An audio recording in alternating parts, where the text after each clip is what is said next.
steeping in it together. As we have, I don't know if you know, we have representatives here from Thich Nhat Hanh Sangha and Joey and Zoe and Andrew. And Andrew was just kind of guiding us into this sense of true home. And we were just sinking in together. And now we have the light of Laura. That's Ta-da! all right. Well, Andrew, do you want to carry on? I'll mute myself. This could be overwhelming, but I'm fine. I feel very safe, but kind of feeling very representing, Thich Nhat Hanh is something that is, it's a very big thing, and to misspeak or not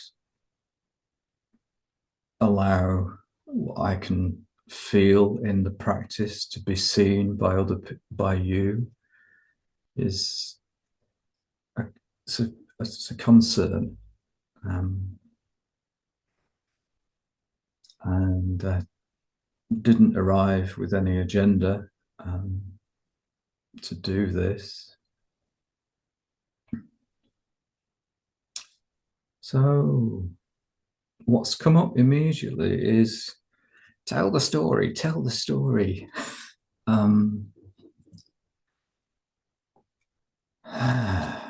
Which may seem a bit rehearsed because it has been told.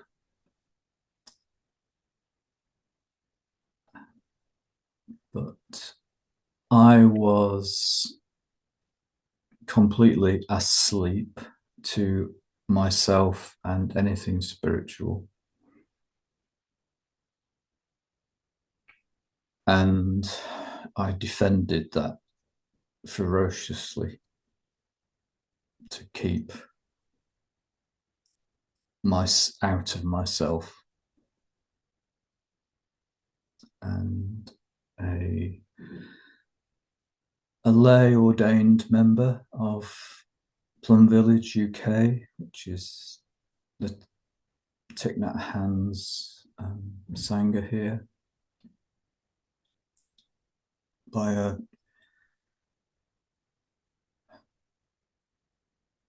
long story short, I kind of ran a small team and was completely buried in the work, and my team had some wonderful people in it who made me go to an event, and sat in the room that I went into was my first spiritual guide, a wonderful lady called Jan, sat in peace and repose, welcoming and open. And she invited the sound of a bell, which I didn't know at the time is central to the practice. It's a very wonderful tool, and I have no explanation. The sound of that bell woke me from and allowed something in and something out.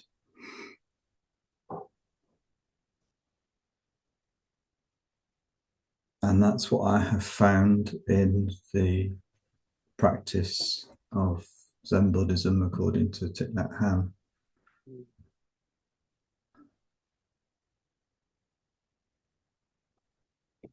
Thank you, Andrew. So before we go to Laura with where she's going to take us today, what was that like for all of us?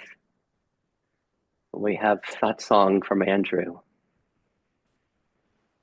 Was there a resonance, like just feeling this, like the bell that he speaks of? Could Andrew be our bell of this beingness, of this depth? What flavor of self does he touch in you? Does his story, his beingness, how does it resonate for your system? And lastly, what parts came up as we were with Andrew's story? Was there a sense of curiosity, understanding, like what parts were there? And then what flavors of self were being touched and finding a resonance with the Andrew Bell? Laura, what you got for us? Where are you taking us?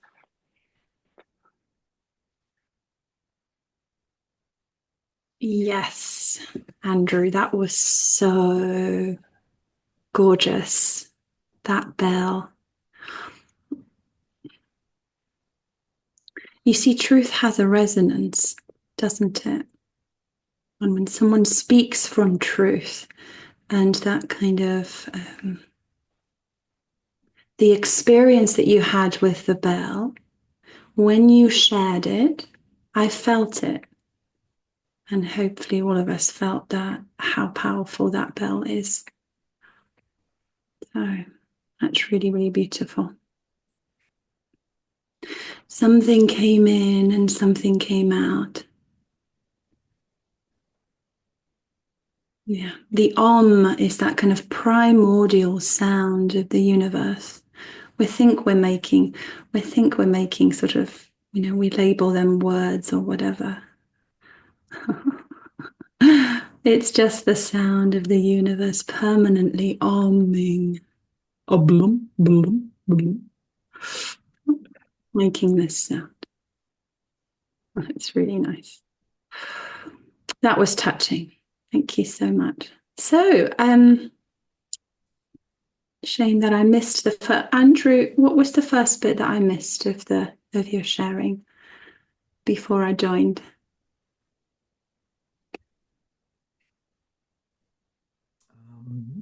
Sid asked me to kind of share something of the practice.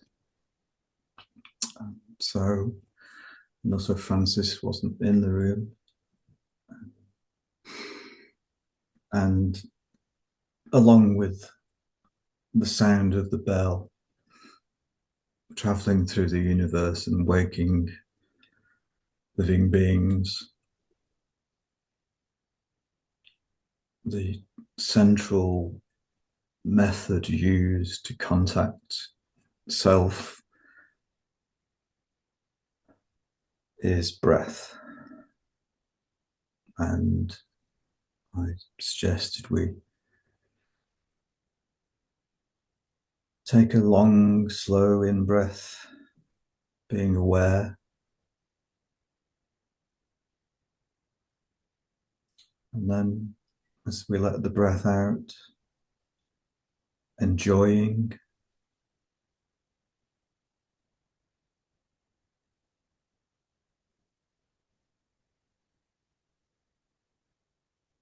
And using that breath, awareness and joy as a way to come back to ourselves, what Thai calls our true home, which is the body, mind, this planet, the people we're with, and it contains aspects of the ultimate as well.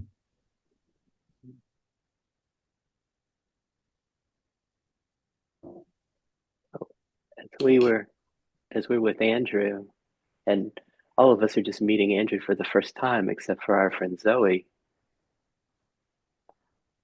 And usually Laura and I get together before. We didn't today, and we have like, hey, let's look at this today. Let's dive. We don't have any of that. And I just had this thought, like the beauty of being with Andrew. And is it possible that that can be our experience of each of us today as we share, if it's of the depth of self, if it's of the bell, your version of the bell, or if it's of a part like, oh, I'm here because I'm having a hard day today. I've just got this part that's blocking everything, can it all be, can we be giving a self? Can we enjoy each other and be inspired by each other? Laura? Hmm. That was gorgeous. Because Andrew, just at the end of the inhale and the exhale, a smile is born upon the lips. Yes? Yes, a smile. The joy, the freshness of every moment. It's like, yes, yes. Saying a yes to the here and now. But I love, Sid, I love your invite of, well, okay, if it's not self, then it's a part. And then the part needs something here, sacred needs. I love that. Maybe we could kind of share, each of us share what's kind of moving through us, or what is moving us. And yeah, beautiful, Andrew. I just wanted to add to the breath. It's sort of, breath is can be the way back into self. And of course, we're so intimate with self that it's closer than the breath. Yes, can self be even closer than this kind of, often in IFS we say we have a trailhead to a part, but can the trailhead be a feedback, a sort of a two-way? It's like we can have a trailhead to a part, and the breath being a trailhead to self. And self is even closer than the breath. Closer than close. Sweetness. Real joy. So, yeah, beautiful.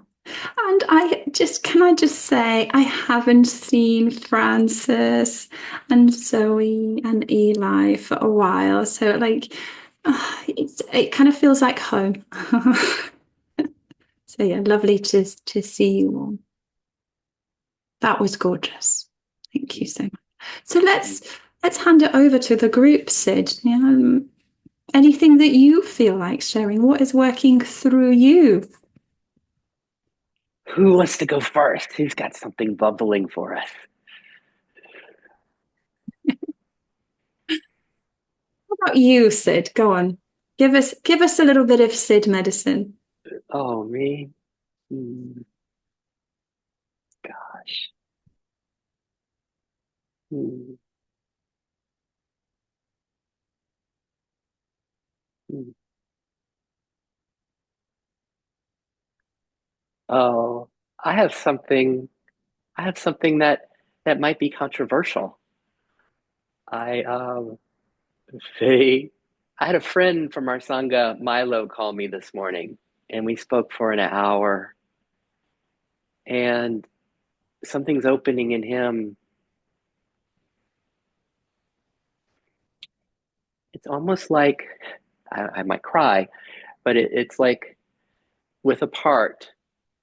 Let's say there's, maybe there's my facilitator part here that's like, wow, I'm excited and I'm hoping this will be really I hope this will be meaningful for each of us, each of the six of us here. And then there's like a spectrum for like I'm exploring like a spectrum of each part with like the self, the radiance of self that shines through, or in Rupert Spiro's terms, it's like becomes more transparent to being the self, the part does, or in classic IFS terms, it's just like the unburdening of the part versus the burdening of the part of the charge. And what I was exploring with Milo, which was almost like each part, and Andrew, I don't know if you're this IFS terms, a part, a thought, feeling, or sensation, making it an object, has some density to it, an object. The idea that to play with a spectrum, like the part in my sense to the right, far to the right, it's like the part is really dense, and the charge and the burden, and it's fully, I'm in IFS terms, I'm blended with it, I'm identified with it. And then as it starts moving towards the left, there's more of the self shines through as an aspect of the part. And it just, it becomes lighter and the charge becomes lighter. And if you take it all away to the left, it's just the light of being. It's just what Dick would call the unburdened part moving back to its natural state. And it's been really fun kind of playing along the spectrum. And what Milo was excited about, he was just playing with this sense of like clarity, the sense of clarity, and almost being able to find and choose different locations within that spectrum. That's my morning.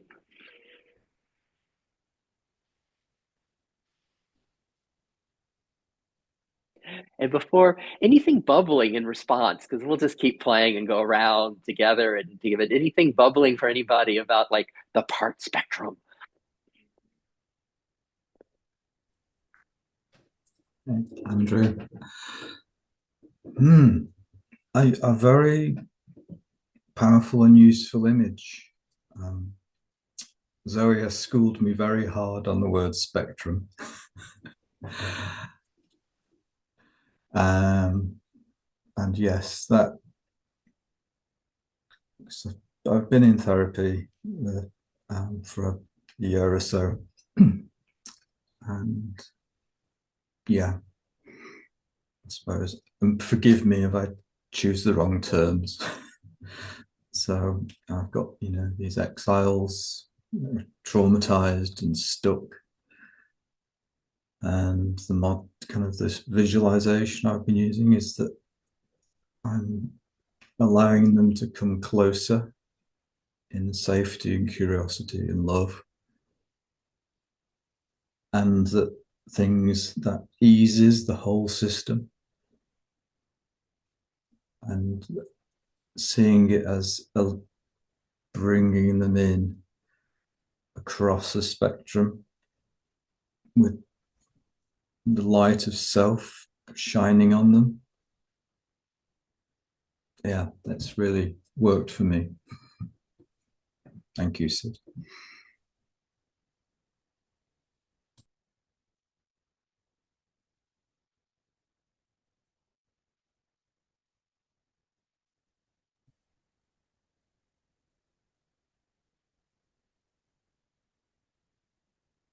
I think what's really useful about the spectrum here is that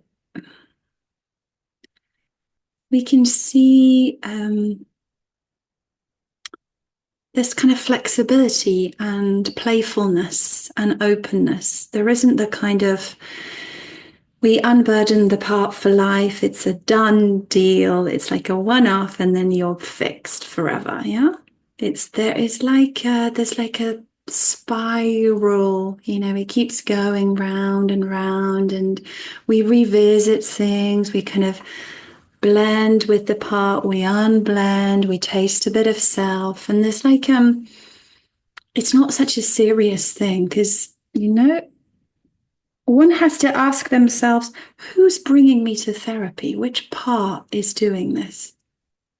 Yeah. What does this part need? And this part can get really serious about healing. It can almost get addicted to the healing journey. It's like, how do I know when I'm done? And it's like, and this offers this sense of, well, you don't know. But you can sense maybe that your body's just eases a little bit. Or maybe, I just saw Eli yawn, and there's these lovely signs. It's like, oh, perhaps there is a little bit more ease now than what there would have been previously. So it feels more like a journey, this, Sid, this kind of being able to undulate and pendulate in between, kind of slide in, slide out. It's playful. Yeah. Because we can take ourselves a bit seriously, can't we? Certainly these parts that Andrew is shaking his head like, no, zero seriousness here. Andrew, tell me about your playfulness, please.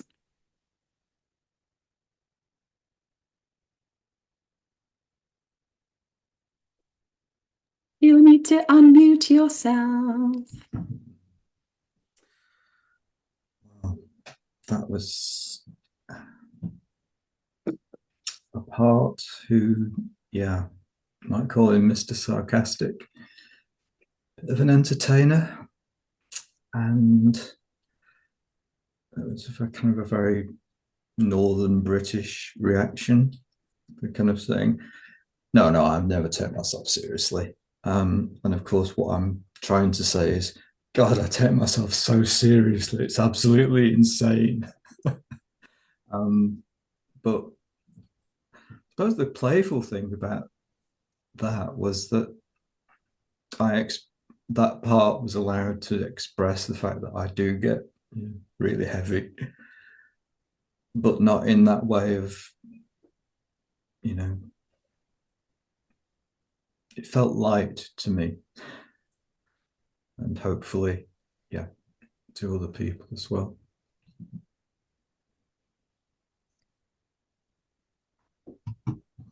So I'm curious to ask if there's anyone else here who has parts that really take themselves seriously on the healing journey. It's like, you better do this right.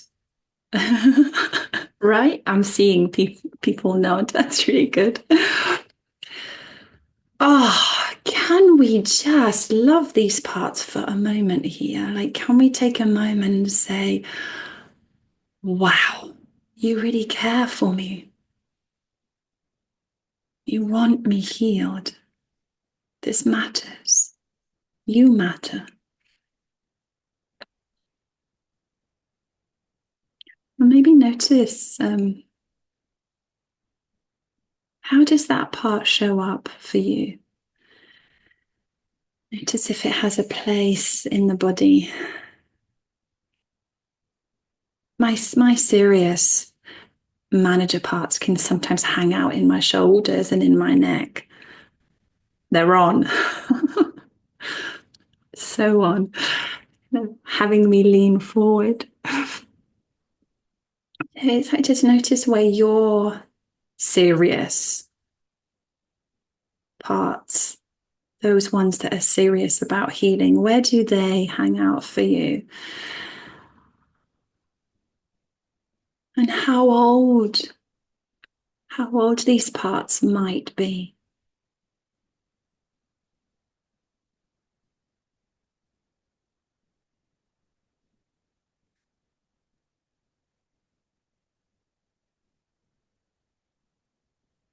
And when you find out how old this part is, notice what happens inside of your heart.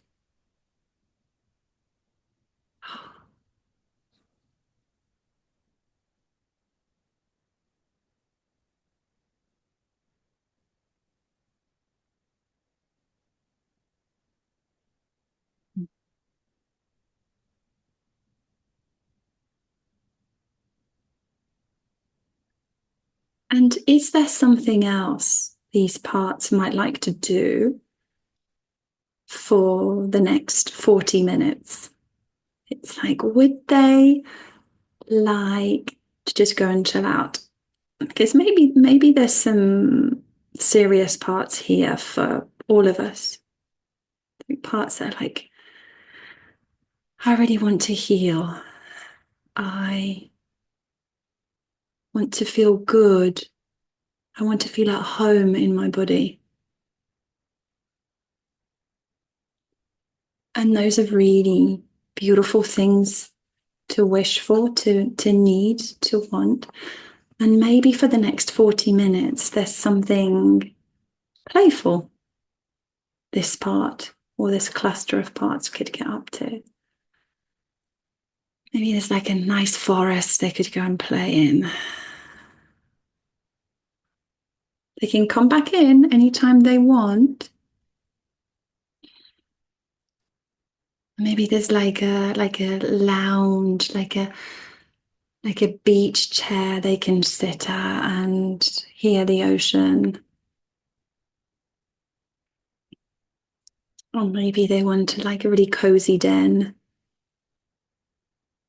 Or they want to go into the garden just whatever.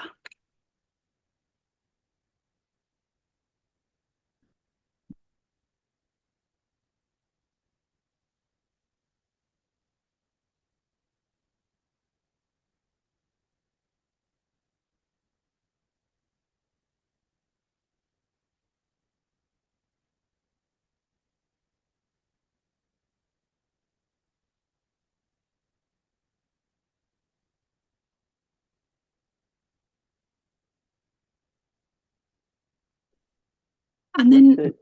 yeah, I let me just say this final thing. Just when you're, if you're serious about healing part, it might be a manager part. If it is willing to take a back seat, notice what happens to the rest of your parts. It might be that they kind of scramble around and go, wait, where's the leader? Who's going to be in charge now? Who's going to look after us? If we're not healing, what are we doing? If we're not healing, are we worthy of enjoying, of just being, breathing?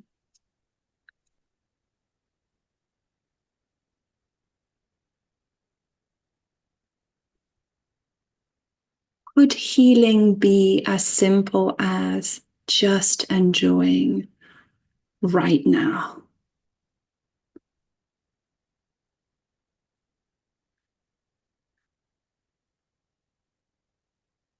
Or do we still need to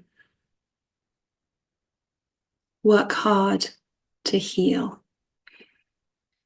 Could healing, I really love Andrew's invite, could healing be as simple as hearing the sound of the bell?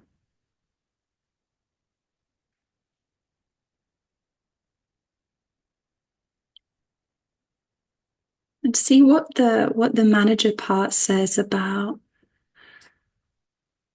what does healing look like for this part? Because it might be, we as a culture, we have a tendency to overwork, to overdo, to get busy, whatever we are doing. And so this part might have absorbed some of this kind of cultural message of busy is good, resting is bad.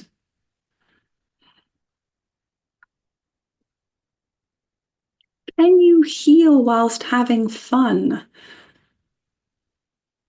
Can it be nice and easy and playful?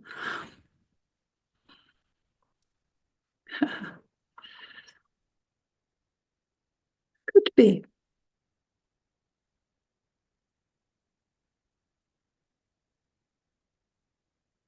Oh, sorry, Sid. Please dive back in. Oh, I just wanted to dive into what you were sharing with us, and I'm curious how it's playing in all of us. What's it like? What's it like inside of you? Because that's really, for me, that's really the game. That's really what I'm interested in is what's it like inside of you? What's it like being you right now? Zoe, Francis, Eli, Andrew, Laura, and Sid. As Laura says, if we aren't healing, if that kind of healing part, that achiever part went and got in the hammock and just said, I'm taking a break. If we're not healing, can we still enjoy? Are we still worthy to enjoy, to be okay, to be here? When Laura says that, what's it like inside? What happens? Do you have parts that agree with her? Like, exactly. That's what's important to me is healing. We need to be working towards something. That's what matters. Can you find parts that kind of agree with that? That we know we need to be healing. We need to be working. We need to be doing something. And do you have other parts that are like kind of Andrew's laughing and playfulness? It's like, exactly. There, we get just to be here. We just get to enjoy. Of course, we don't need to be working towards something to enjoy. What's it like inside of you? What parts do you find? How does your system respond to Laura's invitation? And those are the parts. Sometimes we talk about those in the foreground or wherever it makes sense in your system. And then there's the self, then there's the bell ringing, then there's the beingness. What's all of this arising in inside of you? Is there a causeless fulfillment that's here, an okayness, a peace, a stillness, a flow, and ease? What's it arising in inside of you? So what's your inner world look like right now? What's it like to be you? I'd love to open this up and see what bubbles, anyone who would like to share.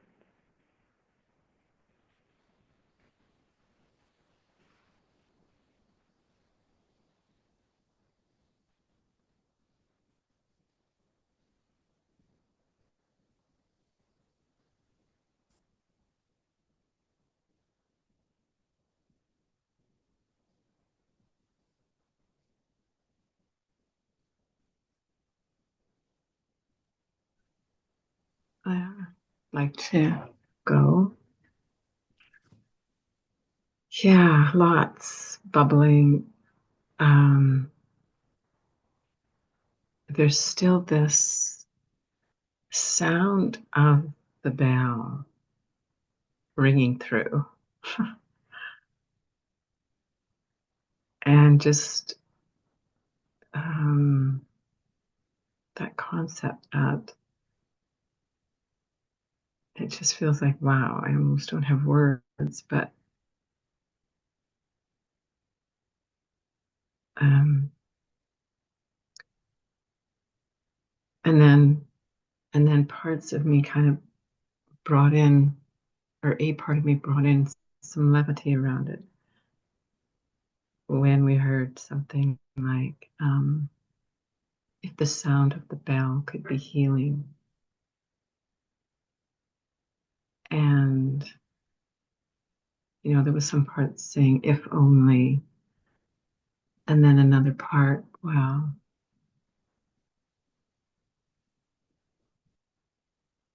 does it have to be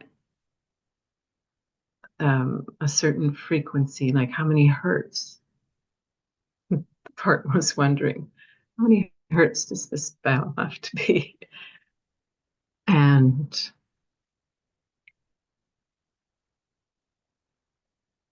yeah, I'm loving this. I'm glad that, there's this part of me that brought me here this morning, because it's been extremely heavy actually this past week. And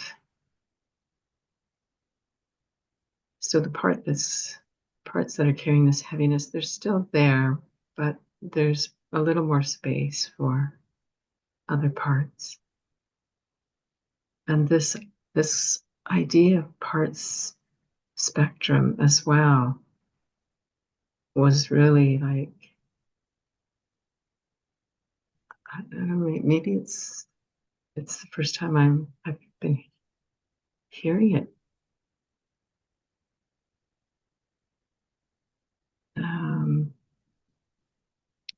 expressed that way. But it was just like, oh wow, yeah,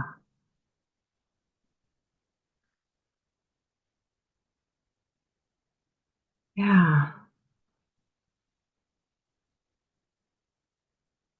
And playfulness, it's really amazing. With the heaviness there's can be moments of playfulness, especially I work with young children, very young children, and it's all about play. Their work is play. And yes, even now with the older, they're a little bit older, and so it's the parents have decided to do home schooling, and I'm with them in that. And so there's a little more structure, and that's important as well. But there's this spaciousness for play, of course, even in the structured parts. And yeah, so that bit on playfulness, but just it's just feeling so rich. Thank you. Thank you, Francis. And I'm curious what it was like for all of us as Francis was sharing. What were you hearing as Francis's bell that was ringing?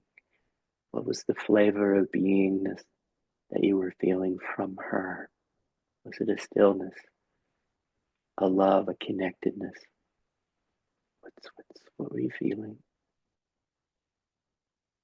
And then when she speaks of, there's been a heaviness in her life of recent, a heaviness. When you hear her say that, notice, does it invite a compassion, a care, a love for those parts of Francis that are experiencing a heaviness? Can you find a connectedness with her, a welcoming of her parts, just a love of her parts that are like experiencing heaviness, that they're not alone? And then when she speaks of heaviness, we don't want to miss this gift as she's facilitating us. Can we also find a heaviness inside our system, our parts that, like, yeah, I could relate to that. It's been heavy. Parts that feel a sense of heaviness, the burdens they're carrying, the weight, the to-dos they have to do. And as you notice your parts that are feeling heavy, can they be welcomed as we've welcomed Francis's parts? Can they be welcomed with this love, even perhaps seeing their innocence, just loving them just the way they are? And lastly, when Francis speaks of this playfulness, as she works with kids, she speaks of even playfulness in the midst of structure. What was that like to hear her speak of that? How did that resonate in your system? Did it touch a place of delight in you, this playfulness, a joy? Maybe it's quite subtle, but what does that touch in you as Francis speaks of this play, this playfulness? Laura?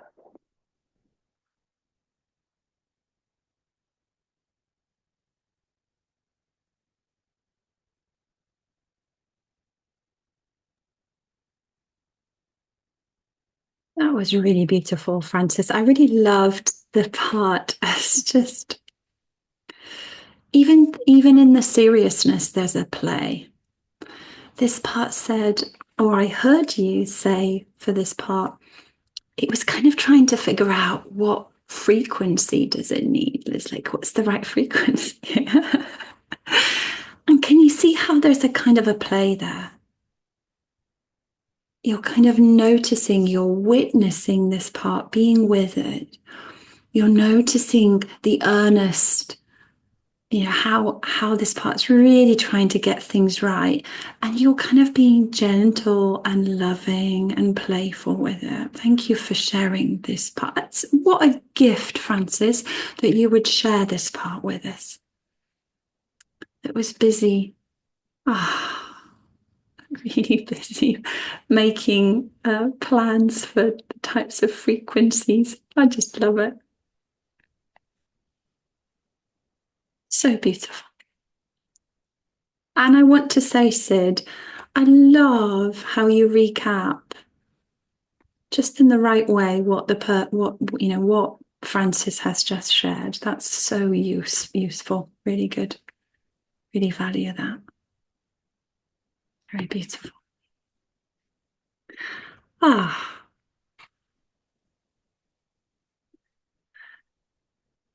Anyone else feel like adding to the bell sound?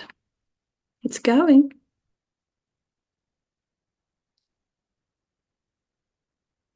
The bell is ringing.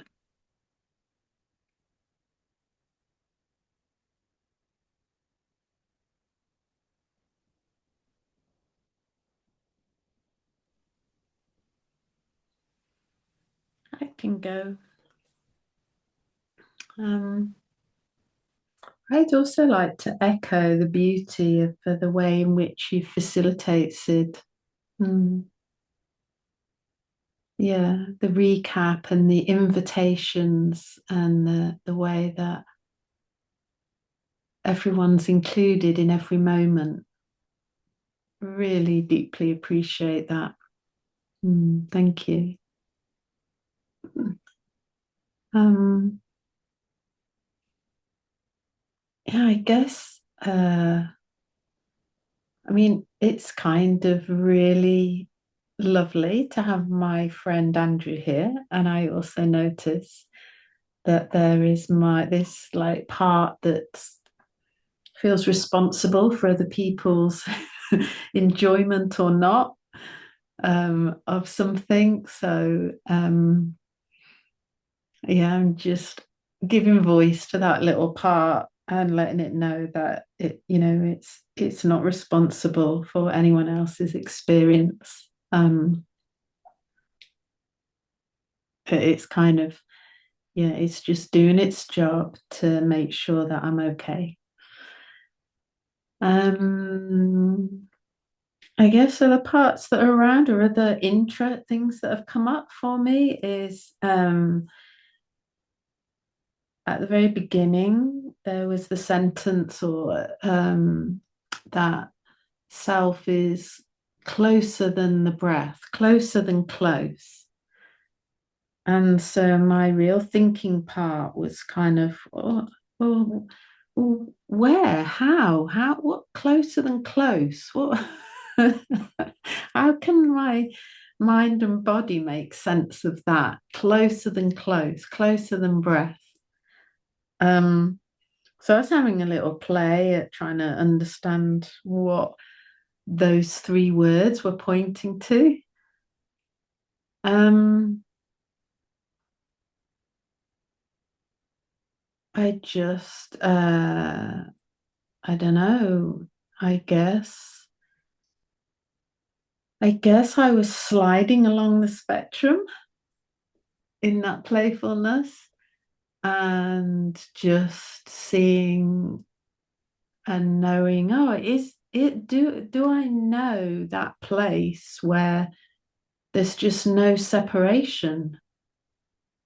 Do I know that? Do I know that place? Can I touch that place where there's actually no separation between self and my parts?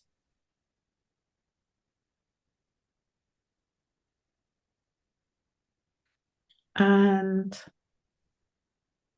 so that was a lovely, lovely inquiry for me. I don't think I have asked that question of myself before. Do I know that place? And then when the kind of conversation kind of went into the joy and the play, and I was thinking my manager parts have relaxed and gone to the beach with their buckets and spades, as the beach is at the end of my road.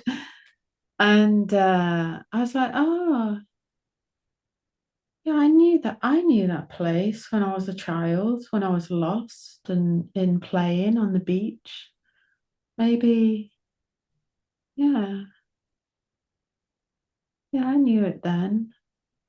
And then tomorrow I'm going dancing. The dances of universal peace. And I was thinking, oh yeah, there'll be a moment in that dance tomorrow at some point where my mind and my body will just be so connected in the music, the live music, and the people that I'm dancing with that, yeah, because I know it there. So that was lovely. Just to, it's just so easy to focus on all the places where I don't know it. That healing part that is looking for healing is so focused on the places where there isn't that. So it was like, oh, okay. Yeah, it was nice that for that part to be aware of other parts where, yeah, that there are places where we know that. Yeah. Yeah. Thank you. Wow.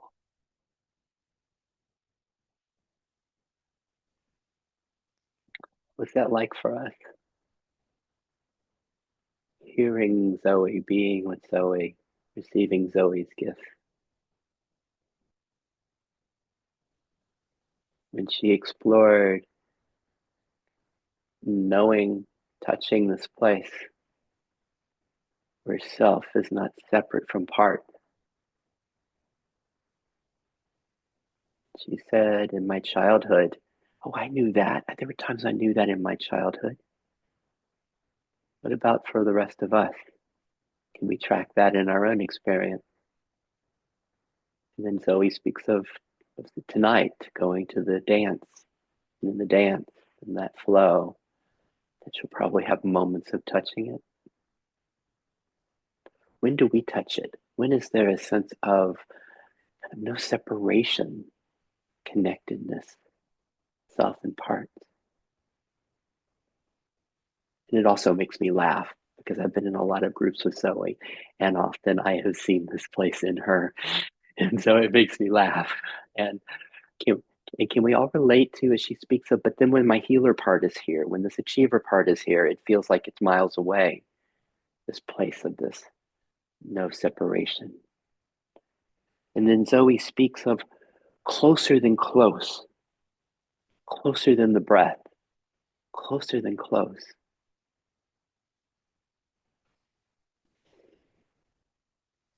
Closer than close. It's almost like the Zen koan, right?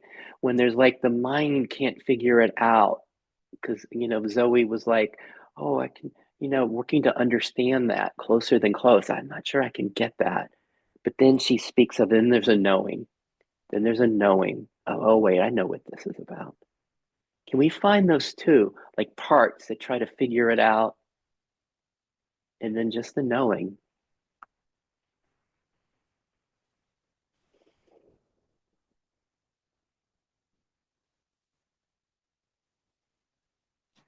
Laura.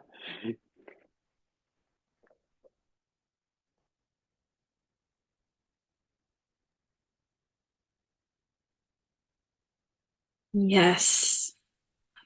It's a really lovely koan to chew on when we say self is closer than your breath. There's a whole bunch of parts. Where do you mean? Where is it? Where is it? It's really beautiful. The innocence, and then self. You see, self is playful, is inherently playful.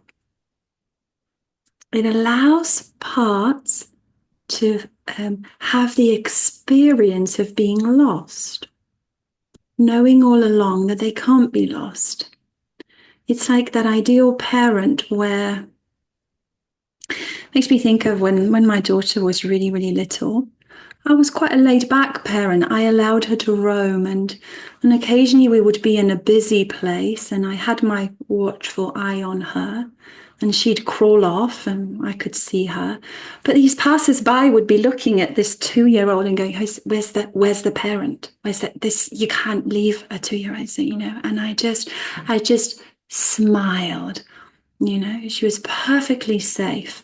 And this is what self is like. It's like watching these parts, try to figure out, where are you? You can't get lost in consciousness. You can't be alone in consciousness. You can't be separate in consciousness. You could try, and parts do try, yes.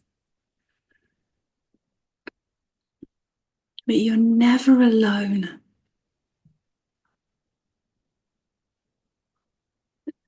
Self has always got that watchful eye.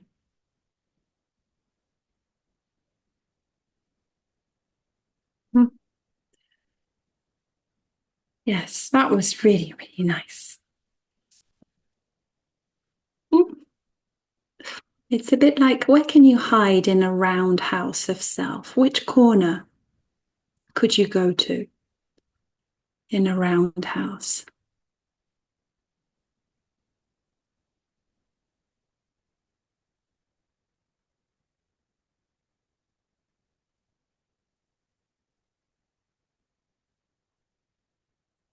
Can you truly be separate from self? Is that how to... Let's play the game of right parts. Go. Go. Separate from self now. Do it.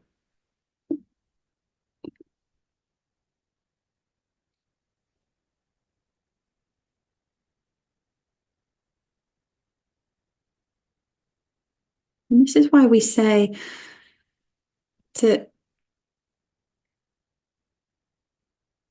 Brahman is Atman, and Atman is Brahman. So parts are self and self are parts. Or eyes can't look at themselves. Teeth can't bite themselves. We already are it. We're already doing it. Teeth are already biting something. Self is already a part.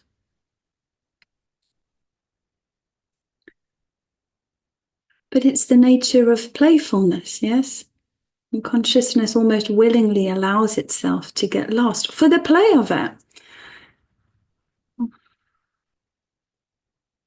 And then parts might say, yeah, but sometimes it doesn't feel like a playful thing.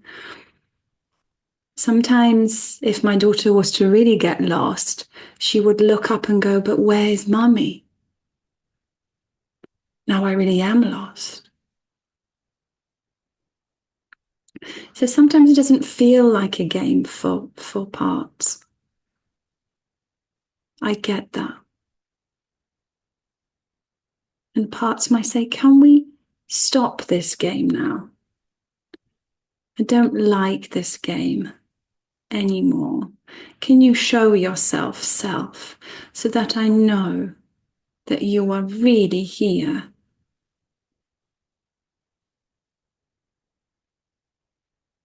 Well, I'm in these words. I'm in the thoughts that you're thinking. I am you. This is why I'm closer than the breath. This is why I'm closer than close.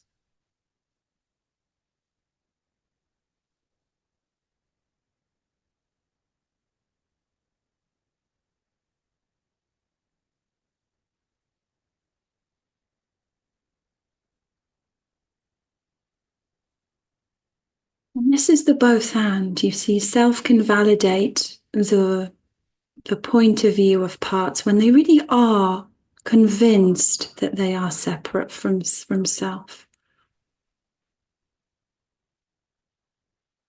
Now I really am lost. It's really hopeless now. Can't pull myself out of this.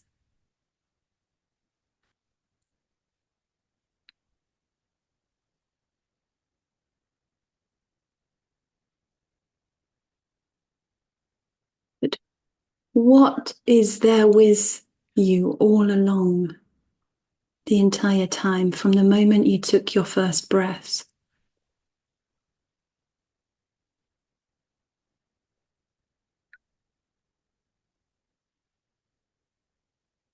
Who or what, if not self, is right there?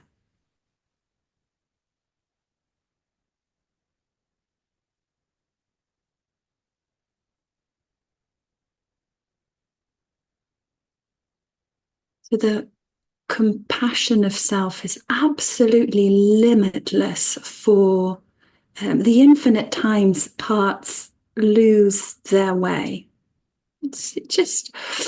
There's no limit on the amount of time self is watching with total peace, total love as parts get lost.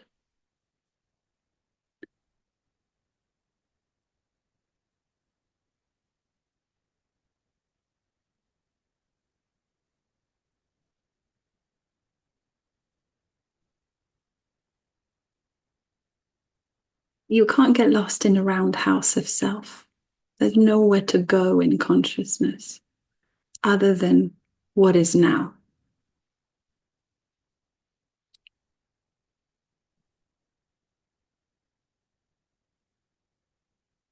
And isn't that nice? Oh gosh, I can't get lost. There is no way, even if I feel that my life has gone off track, or even if I really am in a difficult place, it seems to be I'm not lost. What appears to be as me being lost is just the right way.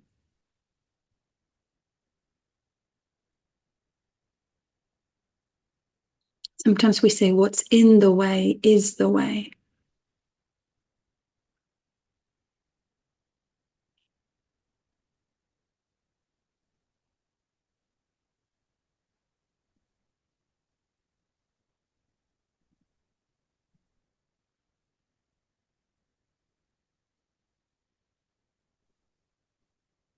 Beautiful. That is all I've got. A lovely, lovely set and lovely, lovely team. Who hasn't? Who would like to share? I have something first. Just with this so much that Laura just shared with us. Ken, it's about what's it like inside of you. As she guided, as she shared, can parts really be separate from self? Sense of this round house, sense of I can't get lost. Where did you go? What happened inside of you when Laura said, I can't get lost? Do you have parts that were like, oh, I think I can touch that, or a sense of self that knows that, or parts that are like, oh, I have absolutely no idea what she's talking about? What was that like inside of you? Who wants to go next? And I also don't want us to miss our friend Eli, who can kind of wait till the end sometimes or pass, and he's welcome to pass. But I know the gifts of Eli from the past. Is there anything you'd like to share, Eli?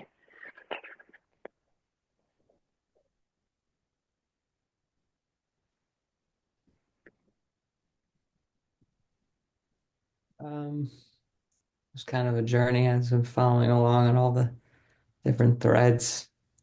Um, just, exploring internally around, that playfulness and that for me at least like perfectionist is like, no, this like can't play. And then with the idea that Laura was sharing around like age, which has been helpful for me to ask is like, is like what age is that says you can't, there's no room to play because it's not today. And so that helps to sort of get a little space from it and understand it. Um, and then this idea of like in the repatterning, like you don't have to do this anymore, acknowledges that it at one point did need to do it versus when I'm just saying like you don't need to do that. You don't need to be perfect. It's like, but it's like, yes, I do. And it's like, oh, anymore.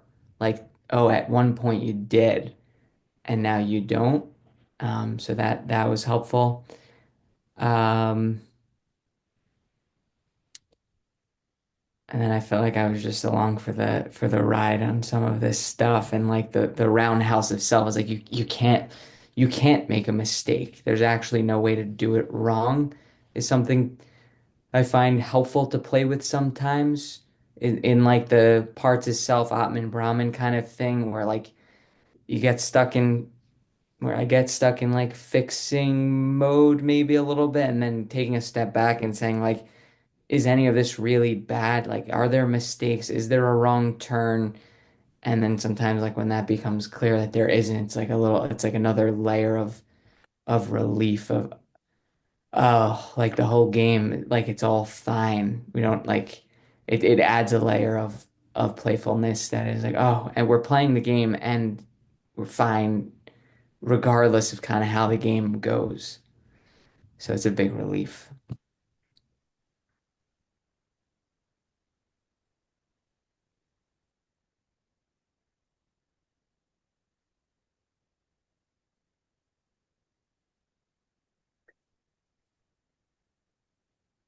What flavor of self is Eli giving us a glimpse of? As we hear him, as we feel him, what key does that touch on your piano? What flavor of self? Do you know deeper and clearer now thanks to Eli?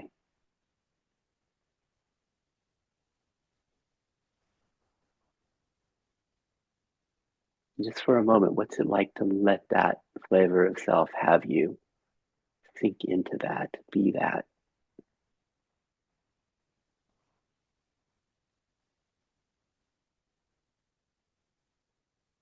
And then from here, as we rest here, just a few things that Eli took us into. This playful versus perfectionist. Do we all have, can we all find an aspect of us, perfectionist, do it right? And how sometimes when that one relaxes, oh, playfulness comes up, that it can obscure our intrinsic playfulness. And Eli asks about age of parts. It's part that says there's no room to play. Could we find that voice? There's no room to play. There's things that need to be done. What age is that part in you? And then lastly, when Eli speaks of this exploration in him, like, what if I can't make a mistake? What if I can't do it wrong? What does that open? What does that touch in you? Place of I can't make a mistake, can't do it wrong. What's here when it's impossible to make a mistake? Thank you, Eli. Laura. Just one other thing on that last piece was when it's impossible to make a mistake, it's kind of like as you peel back the layers and go to like another part, it's like, but that's the wrong one. It's like, oh, that's another part. Or and then that's a mistake, or that's not this, and it's like, oh, that's another part. And if all the parts are okay and doing jobs and like, none of them are bad, then it does become like, oh wow, there as you keep pulling back the layers, like there isn't a mistake. It's only just another part. And if you pull back a little bit more, yeah, then there's no mistake.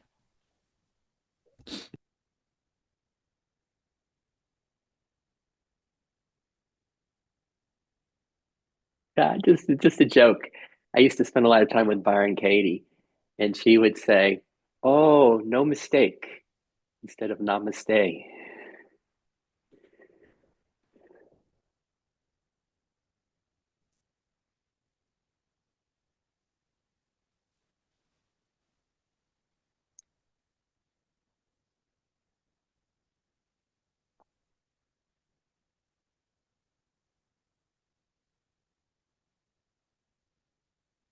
Yes, yes. So beautiful. Eli, thank you so much for that share. And I love, what is it? There was a bit of playfulness from you, Sid, that it just tickled me. It got not this final joke, but there was something that you said earlier that it just had me. And in the end, and of course, you see, going back with this trailhead, forwards and back, we talk about trailheads going to the kind of the source of pain. Yes. So we're kind of peeling back and peeling back, but really what we're saying is that it's also a way to self. And in the end, what we might find is that it doesn't matter if we move forward or back, left or right, up or down in this consciousness. Well, where are you now? Are you left? Are you to the right? Are you to the left? Are you upwards? Are you down? Where are you? Well, You're just here. You're just now. But where is that? So you see, whichever way we move, yes, always self here. We move closer to the part. It seems we're moving closer to self. But in the end, there does come a time where you don't have to do the peeling away. There's a kind of like a transparency. Some of you have previously heard me call this the capital K knowing. It's like a, don't you play these games with me. I know. And then it's game over for self and parts. And it's, I know you. So you get to love the self is an irreducible rascal. Just wants to play, permanently play. So it doesn't matter which way you move, really. You're always heading to self because you're always moving as self.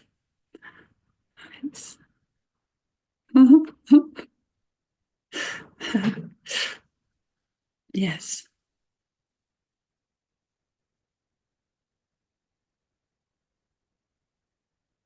Anything you've got there, Sid? Just enjoying going on a little trip with you. Go to the right, go to the left. Oh, what do you mean? I'm here now, and self is here. I'm like going to the right. Oh, you're going towards self. You are self. Going. What if I go up? What if I go down? What if I'm lost? Wait, I'm lost. I'm moving towards self. I am self. And then it's like to play with that.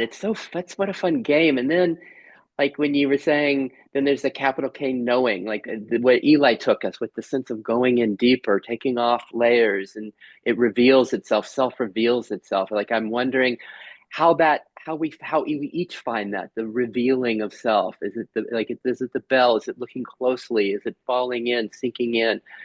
And then when we have these clarity moments like Laura's speaking of, where wait a minute, we don't have to go anywhere, we don't have to, we go right, left, down, peel off. There's this knowing, wait, I see you. Laura has this wonderful thing, and I made a video about what something Laura said. It was her peekaboo game.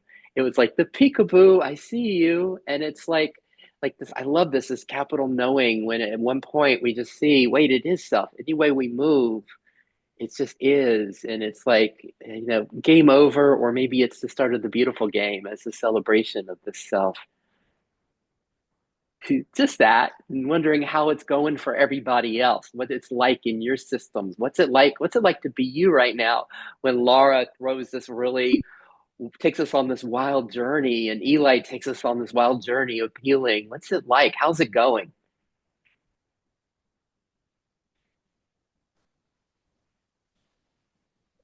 There's just one more thing that I want to add. This cat, and I think both Zoe and Francis have heard me say this probably multiple times, but one of the nicest ways of kind of conveying this sense of knowing, when you just can't be fooled anymore, no matter how many corners in a roundhouse of self the parts take, it just you can't be fooled. It's a bit like all of us right now know for certain that we're naked underneath our clothes. Yeah, you wouldn't have to start taking layers off to prove that to yourself. You just know it. It's just like, I just know this. Or on a cloudy day, you wouldn't have to start to peel back the cloud cover in order to know that the sun is just on the other side. You just know it. So it's that kind of permanence. And of course, this leads us to impermanence, because of course, permanence is impermanence and impermanence is permanence. And so we go, and so we juggle. Sorry, that is all I wanted to add. So none of you need to get naked right now, I promise you. This exercise works without. But if you want,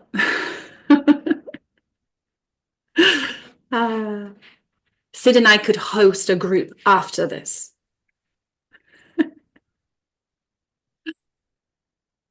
I love it. Anyone else? Anyone else feeling they want to share? Would it need to be camera on?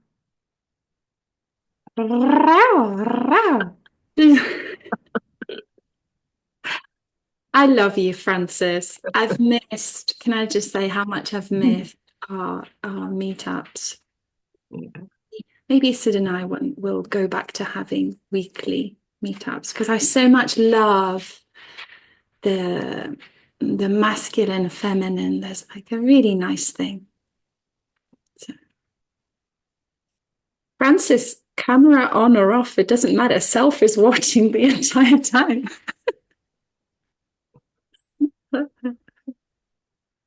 Andrew, we haven't heard from you in a while, and I'm just loving your happy face.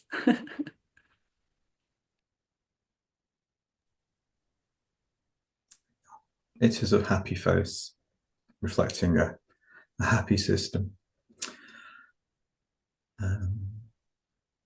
I was amused by my own mind when we were discussing around finding self and parts losing themselves. And I just kind of got an image of where are my glasses? And you go to the car, all the cupboards, empty everything out. And then something just gives you a little tap and you go, oh, all the time. And yeah.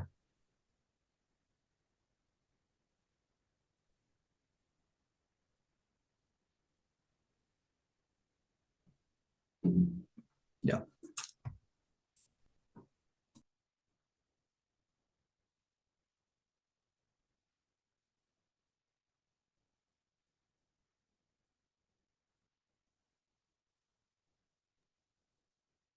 And of course, just to riff a little bit off the back of what you shared there, then you put your glasses on and you have that clarity, you know, that clarity of self. The clarity was on me all along. In fact, it was on top of my head. The clarity is stuck to us.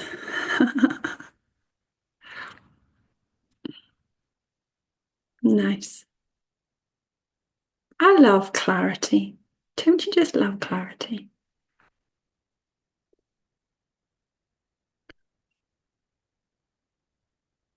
Anyone else want to share anything off the back of Andrew's invite for playfulness? Oh, well, it was the word clarity then. I've been reflecting recently that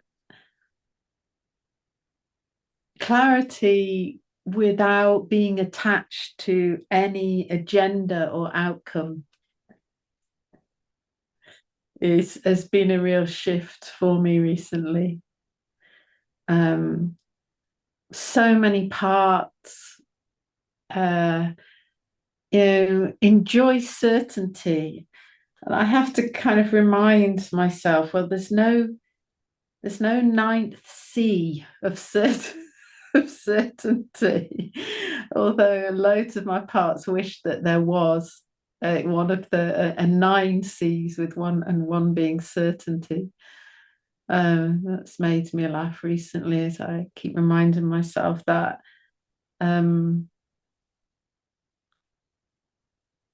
clarity without being attached to agendas and outcomes. It's interesting. Yeah.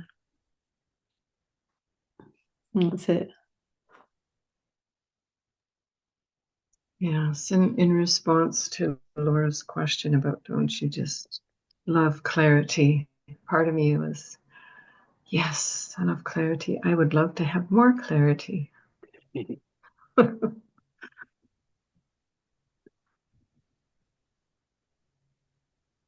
it's like that part, Francis, that said, yes, but which frequency is the right frequency? Is it? Yeah, I wish I could remember Andrew's exact words when he first said that about something about awakening to the sound of the bell or waking up when you heard the sound of the bell. And I just, as soon as I heard that,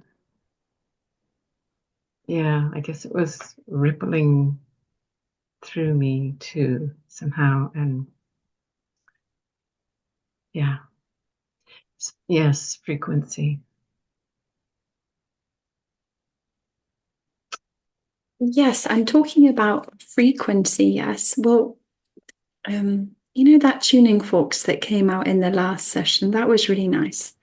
So the bell is really like a tuning fork, isn't it? It helps us to reattune to self. And I suppose as we've been looking at each other here in this meeting, you know, we've been attuning to self with each other, through each other. So we are all, it's just, you know what, this notion of walking each other home. It's like if I lose my way, if I get lost, then there'll be someone else. There'll be someone else who will help me, who will take me home. And this is what we are. And I think this is, Sid, this is sacred service that you give, really, you know, helping people to come back home when we're lost or when we're seemingly lost. I don't know where I'm going, says a part. Very cute. Very cute. So clarity, but Zoe, certainty. Are you sure we can't add a ninth C? Are you 100% sure? Are you certain that we can't add the ninth C? Go on.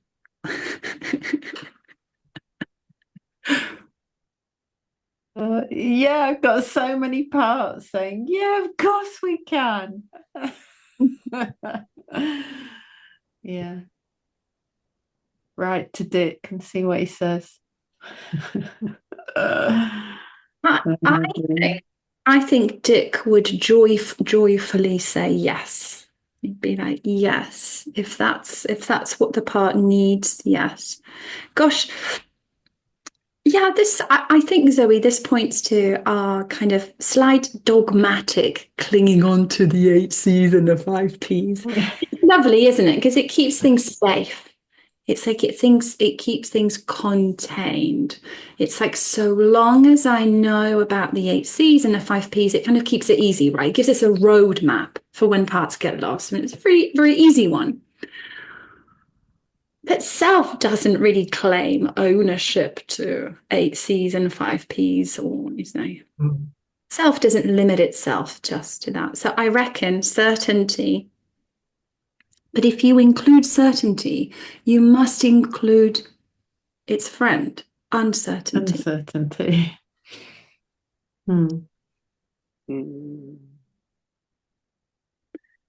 There's Sid. I have something. I love that word certainty. And I wonder, because we all can find parts, right, that are longing for certainty. And so for me, I wonder what's here now that's most like that certainty. And it might be a different word, like what is really being longed for in certainty? Is it okayness? Is it safety? Is it belonging. What's being longed for? What is that certainty? Or is it that capital K knowing that Laura was pointing to? And what is accessible here right now in you that's most like what that longing is for?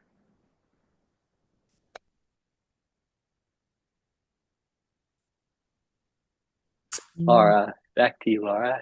Yeah, Andrew. True. I'm back in. Well, in certainty or uncertainty, I look for freshness and a nice kind of zip of lemon.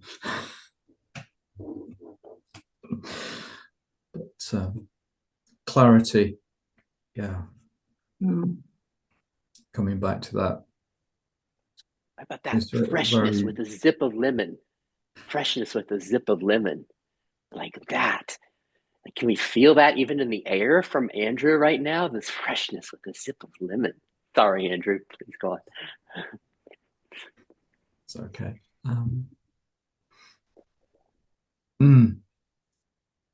And it's intermixed with the teachings of the Buddha, but there's a gatha. Breathing in, I see myself as still water. Breathing out, I see I am perfectly reflecting what is. And that really became very real for me when Laura was talking about clarity, and it kind of went in with the spectrum thing. So if you can, and what Zoe said about not being attached to outcomes, holding that stillness and seeing and not judging and being curious and amazed at the wonder that is all these parts. That's a really, well, so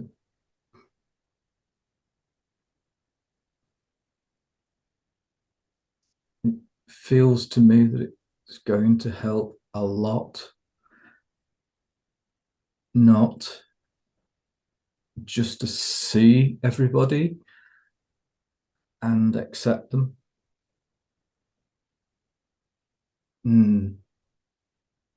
Which is another thing that I've learned in the practice, is that not talking about romantic love or including, is to know someone is to love them. And the more you know them, the more you love them. And that is a kind of a given process. Knowing my parts is loving them. I'm noticing we've got like 4 minutes left in this yummy time together. Thought is to go around and have everyone share some final words to bring us together for closure.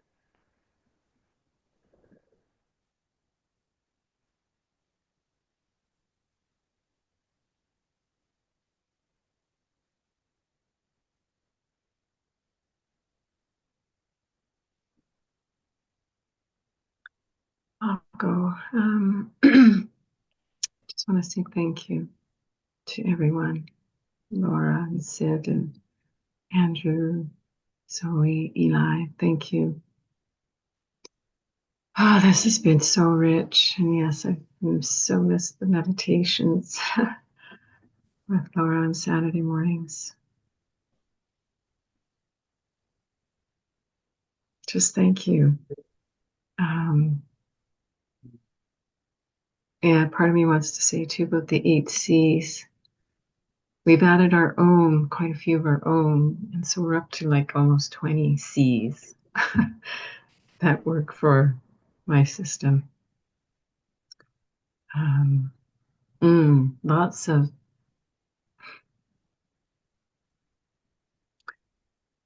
Lots of food for thought and to reflect on. Thank you, thank you, thank you.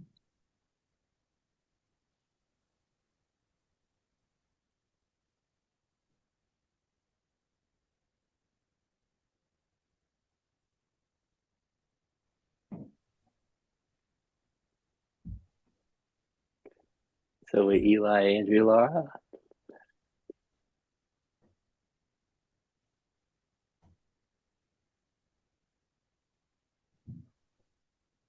Words that come up for me are the holiness of this space, and how the Holy of Holies was actually a space that you couldn't go into. Only the priest could go in the Holy of Holies. And I don't really have many words, but it's just to see each other's systems and to see so many of each other's parts. It's like each one of us is a Holy of Holies, and we're sharing that with each other. And in that sharing is, things happen that I can't put words to. So thank you. Thank you, everyone.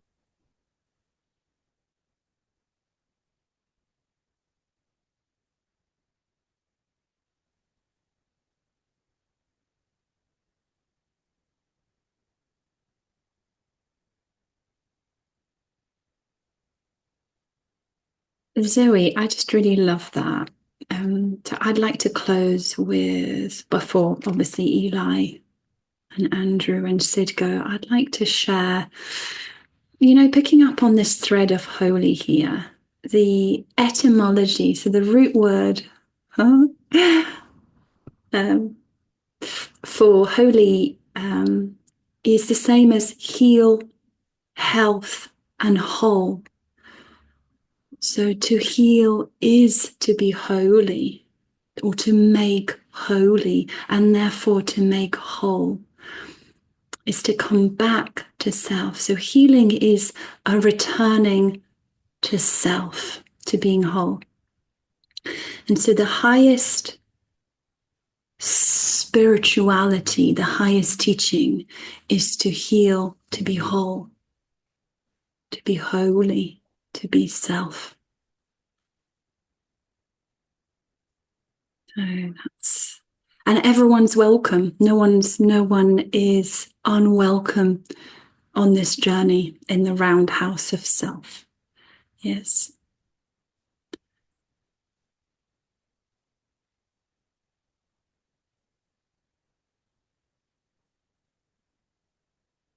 And I have a feeling that most of all, the most fragile, marginalized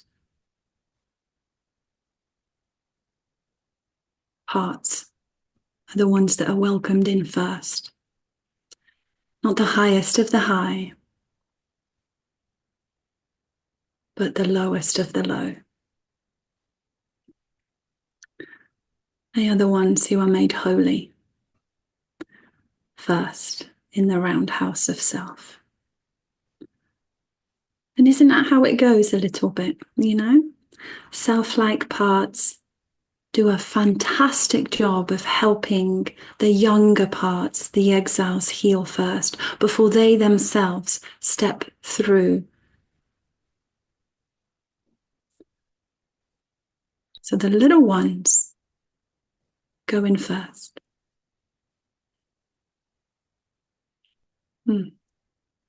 That's all I've got. I have nothing to add to that. Final word, Eli, Andrew. Yeah. I'm so glad that my system finally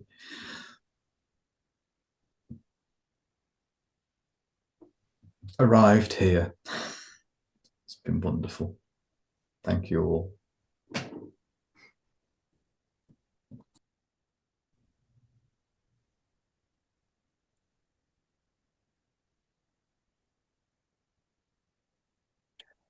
Come back again. Thank you. See you later, everybody. Thank you so much. Oh.